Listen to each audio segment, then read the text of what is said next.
Good morning class.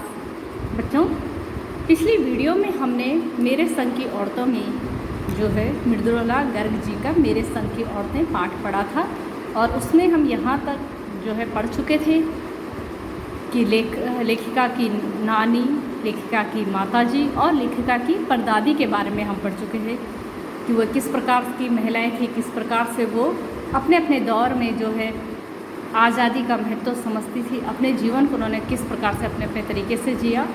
ठीक है बेटा, अब जो है आगे हम इस पाठ को बढ़ेंगे। आगे हम पढ़ेंगे माँ जी यानी अपनी परदादी की जो मन्नत थी। इससे पहले हमने पढ़ा था ना कि उनकी परदादी यानी उनकी माँ जी ने जो मन्नत की थी, क्या मन्नत की थी कि उनके पुत्र वधू का जो पहला बच्चा हो वो लड़की हो।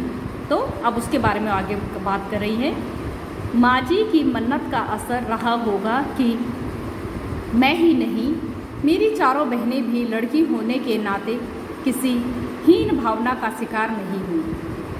ठीक है, क्योंकि हमारे घर में जो है महिलाओं को या लड़कियों को इतना सम्मान दिया जाता है, इतनी आज़ादी दी जाती कि हम लोग किसी भी हीन भावना का शिकार नहीं हुई। नानी, माँ और परदादी की परंपरा बरकरार रखते हुए लीक पर चलने से भी इनकार किए रही, है ना। वही परंपरागत रूढ़िवादी सोच, वही रूढ़िवादी विचारधाराओं से अलग जो है अपनी नानी, अपनी माँ और अपनी परदादी की तरह हम भी रही। पहली लड़की जिसके लिए मन्नत मांगी थी वह मैं थी। मेरी बड़ी बहन मंजुल भगत थी। पहली जो लड़की थी जिसके लिए जो है मन्नत मांगी गई थी परदादी की ओर से, वो मैं नहीं थी। मुझसे बड़ी वाली बहन जो थी मंजुल भगत थी। मंजुल भगत भी जो है लेखिका हुई है, बहुत बड़ी। ठीक है, घर का नाम था रानी, बाहर का मंजुल। लेखिका अवतार हुआ मंजुल भगत। ठीक है, लेकिन जब वो लेखन में उतरी, जब उन्होंने लिखना शुरू किया तो अपना नाम रख दिया मंजुल भगत, क्योंकि लिखना शादी के बाद शुरू किया और अपना नाम बदलकर पति का ग्रहण करने में कोई हीन भावना आड़े नहीं आई, इसलिए पैदाइशी जैन नाम छोड़ भगत बनी। दूसरे नंबर पर मैं थी। घर का नाम उमा, बाहर का मृदुला। मैंने भी शादी के बाद लिखना शुरू किया, सो बतौर लेखिका नाम चला मृदुला गर्ग। ठीक है, मुझे याद है जब हमने लिखना शुरू किया उससे कुछ पहले नारीवाद का चलन हुआ था। शादी के बाद नाम न बदलने का रिवाज उसी ने चलाया था। मन्नू भंडारी का हवाला देकर हमसे पूछा भी जाता था कि आप लोग इतनी पोंगापंथी घर घुस्सू क्यों हो। ठीक है, कहा है इन्होंने कि मुझे याद है कि जब हमने लिखना शुरू किया था, जब पहली बार हम लेखन में उतरे, हमने अपनी कविताएं, अपनी कहानियाँ, अपने उपन्यास लिखने शुरू किए, तो उससे कुछ पहले नारीवाद का चलन हुआ था कि नारियों को, नारीवाद का चलन यानी स्त्रियों को घर से बाहर निकलना, स्त्रियों को काम करना, स्त्रियों का हर क्षेत्र में आगे आना, वो चलन चला था। ठीक है, शादी के बाद नाम न बदलने का रिवाज उसी ने चलाया था और ये भी उस समय रिवाज चला था कि शादी के बाद लड़कियां अपना नाम न बदले। ठीक है, मन्नू भंडारी का हवाला देकर हमसे पूछा भी जाता था। मन्नू भंडारी भी लेखिका हुई हैं जिन्होंने अपना शादी के बाद नाम नहीं बदला था। इनसे पूछा भी जाता था, कहते हैं हमसे पूछा जाता था कि आप लोग इतना पोंगापंथी यानी पुराने ख्यालातों के घर घुसू यानी घर में घुसी रहने वाले क्यों हो, क्यों नाम नहीं बदला आप लोगों ने, मतलब शादी के बाद अपने पति के नाम से क्यों जानी जा रही हो। ठीक है, हमारे पास इसका कोई ढंग का जवाब नहीं होता था। ठीक, अब भी नहीं है, पर नाम बदलने से क्या, अपने व्यक्तित्व का कोई नुकसान होते मैंने नहीं देखा। पर नाम बदलने से क्या, पति के नाम रखने से हमने जो है अपने व्यक्तित्व का कोई नुकसान होते भी तो नहीं देखा है। पूछने को तो पिताजी से लोग यह भी पूछते थे, 5 बेटियों से आपका मन नहीं भरा जो हर बेटी के 2-2 नाम रखकर छोड़े हैं, क्योंकि उनके पिता ने प्रत्येक बेटी के 2-2 नाम रखे थे। तो लोग उनके पिता को भी कहते थे कि 5 तो बेटियां हैं ही, नाम जो है इनसे मन नहीं भरा कि हर लड़की का 2-2 नाम रखे हैं आपने, 2-2 बार उनके नाम पुकारे हो आप। ठीक है, तो मुझसे छोटी बहन का घर का नाम है गौरी और बाहर का चित्रा। वह नहीं लिखती। उसका कहना है कि वह इसलिए नहीं लिखती क्योंकि घर में कोई पढ़ने वाला भी तो चाहिए। वो कहती है कि घर में सब लिखेंगे तो पढ़ेगा कौन। खैर, उसके बाद जब चौथी पाँचवीं बेटी पैदा हुई तो पिताजी ने इतनी बात जमाने की सुनी कि उनका एक एक नाम रखा। उस वक्त लड़कियों का पैदा होना, मैंने जैसे आपको बताया था, कुछ खासा अच्छा नहीं समझा जाता था। तो आस पड़ोस या रिश्तेदार या गांव समाज के लोग ताने मारने शुरू कर दे। तो उनके पिता ने जो है, जब चौथी और पाँचवीं उनकी पुत्री पैदा हुई तो उनके दो दो नाम नहीं रखे, उनके एक एक ही नाम रखा। क्या क्या? रेणु और अचला। 5 बहनों के बाद एक भाई हुआ राजीव। मज़े की बात यह है कि बीच की 2 बहनें ही लेखन से बची रही। अचला और राजीव फिर उसमें फंस गए और सबसे छोटी वाली जो बहन है अचला और सबसे छोटा भाई राजीव, वो भी लेखन में उतर आए। अचला मुझसे 8 साल छोटी है और वक्त के बदलाव की लाज रखते हुए अंग्रेजी में लिखती है। अचला जो है वो अंग्रेजी साहित्य लिखती है, हिंदी में नहीं लिखती हैं। पर राजीव फिर हिंदी के हवाले हो गया, लेकिन जो राजीव है वो हिंदी में लिखते हैं।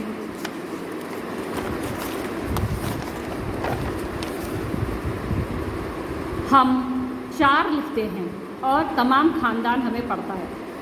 पूरे परिवार में हम 4 लोग हैं जो लिखते हैं और पूरा परिवार हमें पढ़ता है। मेरी ससुराल में मुझे कोई नहीं पढ़ता। इस तथ्य को हजम करने में मुझे काफ़ी वक्त लगा कि मेरे ससुराल में कोई भी मेरी किताबें या मेरे उपन्यास नहीं पढ़ता। फिर उसके फ़ायदे भी नज़र आने लगे। कम से कम घर के भीतर तो मुझे हिंदी आलोचना बुद्धि से 2-4 नहीं होना पड़ता। यानी कि अच्छा है कोई नहीं पढ़ता, वरना आलोचनाएँ जो है होनी शुरू हो जाती, मुझे उससे 2-4 होना पड़ता है। खैर, मैं अपनी नहीं उन अदेवियों की बात कहना चाहती हूँ जो परदादी की मन्नत के नतीजन धरती पर आई और लेखन नहीं बनी। ठीक है, मैं उनके अपनी जो है उन 2 बहनों की बात करती हूँ कि जो परदादी की मन्नत के बाद जो है धरती पे आई, यानी उसकी चौथी और 5वीं बहन रेणु जो बनी। उन्हें सांस लेने की ज़रूरत कुछ ज़्यादा हो समझ में आता है। जैसे मेरे पिताजी ने एक बार मंजुल से कहा था, कोई दम नहीं घुटता, सांस लेने की ज़रूरत ही ज़्यादा है। पर यहाँ तो हम शेर तो गैर लेखिका बहनें सवा शेर। ठीक है, जो लेखिका नहीं बनी वो हमसे भी आगे थी। चौथे नंबर वाली रेणु का आलम यह था कि गर्मी की दोपहरी में स्कूल से वापसी पर जब गाड़ी उसे और उससे छोटी बहन अचला को बस अड्डे लेने जाती तो रेणु उसमें बैठने से इनकार कर देती। उसका कहना था कि यूँ थोड़ा सा रास्ता गाड़ी में बैठकर तय करना सामंत शाही का प्रतीक था, जो शायद था, पर साथ ही पिता के अतिरिक्त लाड़ का भी और रसोइये को खाना खिलाकर जल्दी फारिग करने की लाचारी का भी। माँ तो सब चीज़ों से उदासीन रहती थी, पर पिता काफ़ी कुड़ते भुनते। जब देखते कि अचला गाड़ी में बैठी चली आ रही है और रेणु पीछे पीछे पसीने में तरबदर खरामा। ठीक है, उनके पिता जो है उनको क्या करते थे, गाड़ी भेजते थे। ठीक है, लेकिन उनकी दोनों बहनों के लिए गाड़ी भेजी जाती थी। लेकिन एक बहन तो गाड़ी में बैठ के आती थी और दूसरी बहन रेणु गाड़ी की वो कहती थी कि इतना कम रास्ता जो है गाड़ी में बैठ के क्यों आना है, पैदल आ सकते हैं। ठीक, तो उनके पिता बड़े कुड़ते थे, बड़े परेशान होते थे। बचपन में एक बार चुनौती दिए जाने पर उसने जनरल थिमैया को पत्र लिखकर उनका चित्र मंगवा लिया था, जो एक मोटरसाइकिल सवार जवान आकर उसके हाथ में दे गया था। पड़ोस में उसका रुतबा काफ़ी बढ़ गया था। गाड़ी में बैठने के साथ उसे इम्तिहान देने से भी परहेज था। स्कूल तो जैसे तैसे पास कर लिया, पर जब बीए का इम्तिहान देने की बारी आई तो वह अड़ गई। पहले मुझे समझाओ कि बीए करना क्यों ज़रूरी है, तब मैं इम्तिहान दूंगी। अगर मुझे यकीन आ गया कि हाँ कोई फ़ायदा है तो करूँगी, इम्तिहान दूंगी, वरना नहीं। हमने तरह तरह के तर्क दिए। माँ ने कहा, पिताजी से पूछो। पिताजी ने कहा, नौकरी कर पाओगी, शादी कर पाओगी, लोग इज्जत से देखेंगे, वगैरह वगैरह। कोई तर्क विश्वसनीय नहीं लगा, न रेणु को न खुद उन्हें। आखिर उन्होंने उसी कुतर्क का सहारा लिया जो युगों से माँ बाप के काम आता रहा है। कहा, बीए करो, क्योंकि मैं कह रहा हूँ करो। ठीक है।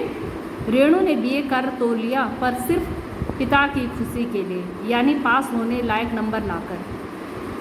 सच बोलने में वह माँ से भी 2 कदम आगे है।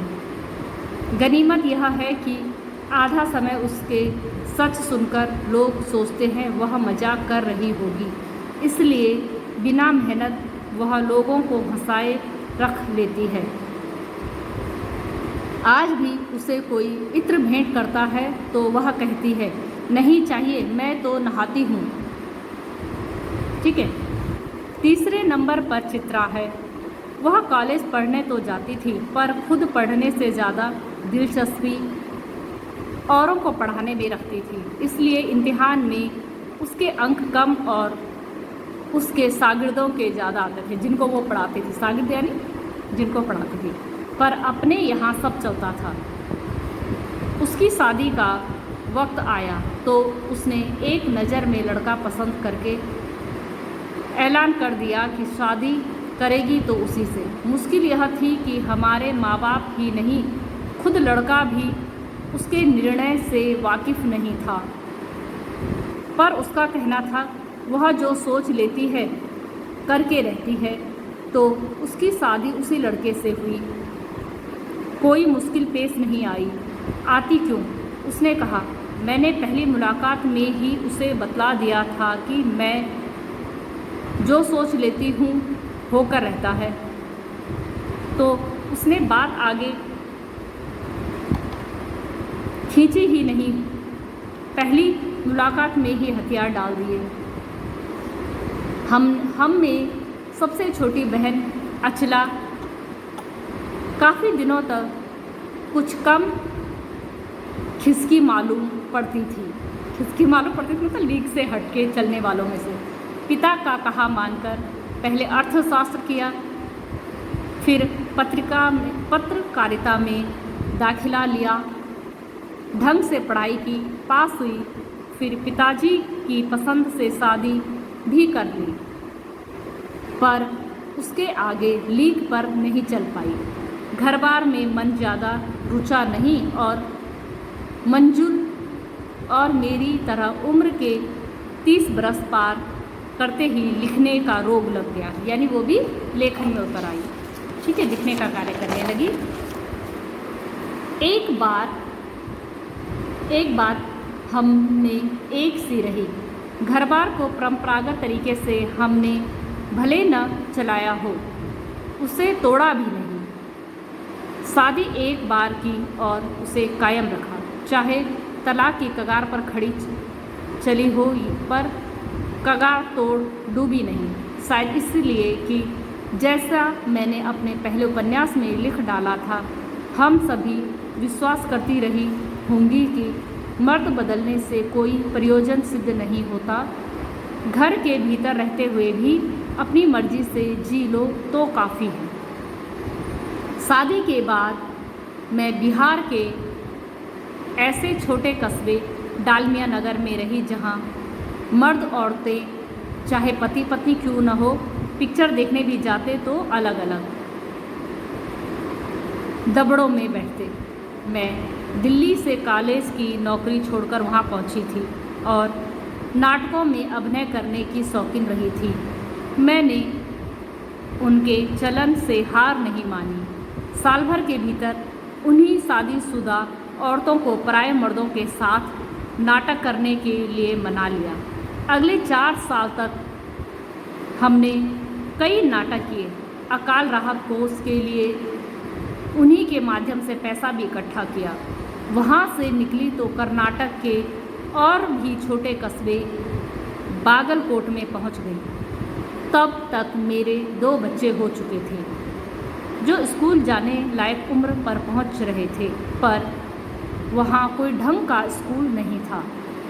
लोगों की राय पर मैंने पास के कैथोलिक बिशप से दरख्वास्त की कि उनका मिशन वहाँ के सीमेंट कारखाने की आर्थिक मदद से हमारे कस्बे में एक प्राइमरी स्कूल खोल दे। पहले उन्होंने कहा चूँकि उस प्रदेश में क्रिश्चियन जनसंख्या कम थी इसलिए वे वहाँ स्कूल खोलने में असमर्थ थे। मैंने गैर क्रिश्चियन बच्चों को भी शिक्षा पाने के लायक सिद्ध करते हुए अपना इसरार जारी रखा। तब उन्होंने कहा हम कोशिश कर सकते हैं बशर्ते आप हमें यकीन दिलाएं कि वह स्कूल अगले 100 वर्षों तक चलेगा। ठीक है। जब ये कहाँ गई हैं, कर्नाटक गई हैं, तो इनके बच्चे भी स्कूल जाने लायक हो गए थे। तो उन्होंने जो है वहाँ के जो कैथोलिक बिशप थे, जो कैथोलिक पुजारी थे, जो स्कूल के देखते हैं, मिशनरी को देखते हैं, उनसे दरख्वास्त की कि जो है वहाँ के सीमेंट कारखाने की आर्थिक मदद से वहाँ कस्बे में एक प्राइमरी स्कूल खोला जाए। उन्होंने कहा कि यहाँ क्रिश्चियन बच्चों की जनसंख्या कम है इसलिए वो जो है स्कूल खोलने में असमर्थ हैं। मैंने उनसे कहा कि गैर क्रिश्चियन बच्चों को भी तो शिक्षा पाने लायक सिद्ध करते हुए कहा कि इनको भी तो जो है शिक्षा की ज़रूरत है, आप इनके लिए तो खोलिए। तो उन्होंने कहा हम इस पर विचार करेंगे, लेकिन आप मुझे यह यकीन दिलाइए कि यह स्कूल अगले 100 वर्षों तक चलता रहेगा। मुझे गुस्सा आ गया कि भाई स्कूल खोलने पे मैं ऐसे कैसे गारंटी दे दूँ कि 100 वर्षों तक यह स्कूल चलेगा। मैंने कहा स्कूल की छोड़िए, किसी के भी बारे में यकीन नहीं दिलाया जा सकता कि वह अगले 100 वर्ष तक चलेगा। ठीक है, ऐसा यकीन मैं आपको कैसे दिला दूँ कि ये अगले 100 वर्ष तक चलेगा। ठीक है, स्कूल की आप छोड़िए, आप जो है किसी व्यक्ति के बारे में हम ऐसा यकीन नहीं दिला सकते कि वो अगले 100 वर्षों तक जिए, या कोई वस्तु का नहीं दिला सकते हैं। वे भी गुस्सा खा गए, बोले खुदा का लाख शुक्र है बच्चों को न पढ़ पाने की समस्या आपकी है, मेरी नहीं। बात कड़वी थी पर 100% सच के आगे सिर झुकाने की हमारी बचपन की आदत थी। सो मैंने तय किया कि मैं खुद अंग्रेज़ी, हिंदी, कन्नड़ 3 भाषाएं पढ़ाने वाला प्राइमरी स्कूल वहाँ खोलूँगी और कर्नाटक सरकार से उसे मान्यता भी दिलाऊंगी।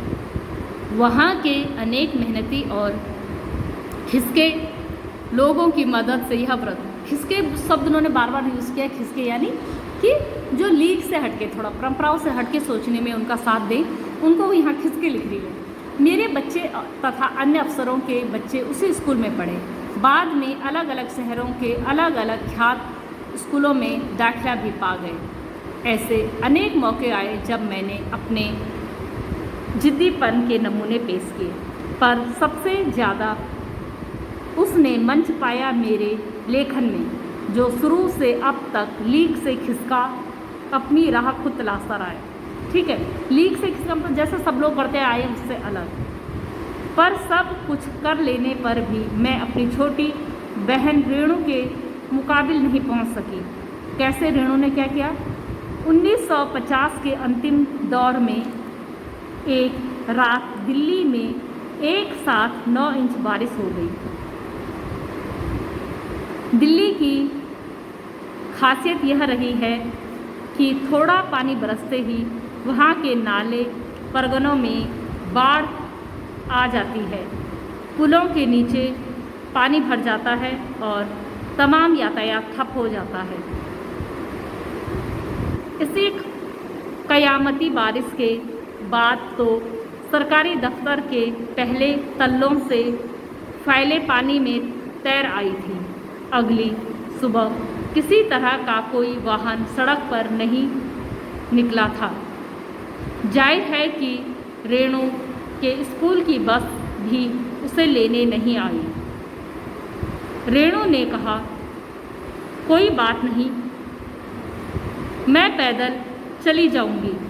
सबने समझाया स्कूल बंद होगा, मत जाओ। उसने कहा आपको कैसे पता कि स्कूल बंद होगा? रेणु बोलती आपको कैसे पता कि स्कूल बंद होगा? इस सवाल का माकूल जवाब किसी के पास नहीं था, यानी कि सही जवाब इस सवाल का किसी के पास नहीं था।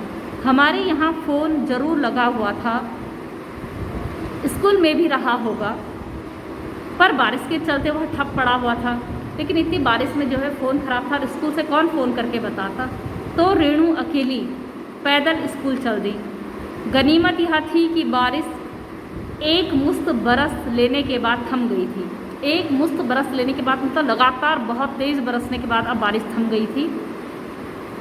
सड़कों पर पानी था पर और बरस नहीं रहा था। जो पहले का बरसा हुआ पानी था वही सड़कों पर रुका हुआ था और गनीमत ये थी कि और पानी नहीं बरस रहा था। तो रेणु 2 मील पैदल चलकर स्कूल पहुंची। जैसे हमने कहा था वह बंद था, स्कूल बंद था। चौकीदार रेणु को देख दंग रह गया, पर रेणु को कोई मलाल नहीं था। वह वापस 2 मील चलकर घर पहुंच गई। सबने कहा कि हमने तो पहले ही कहा था कि स्कूल बंद होगा, मत जाओ, लेकिन रेणु फिर भी गई। ठीक है, उसने कहा, रेणु ने क्या कहा? रेणु ने कहा स्कूल बंद था तो मैं वापस आ गई। इसमें आपका कहना कहाँ आ गया?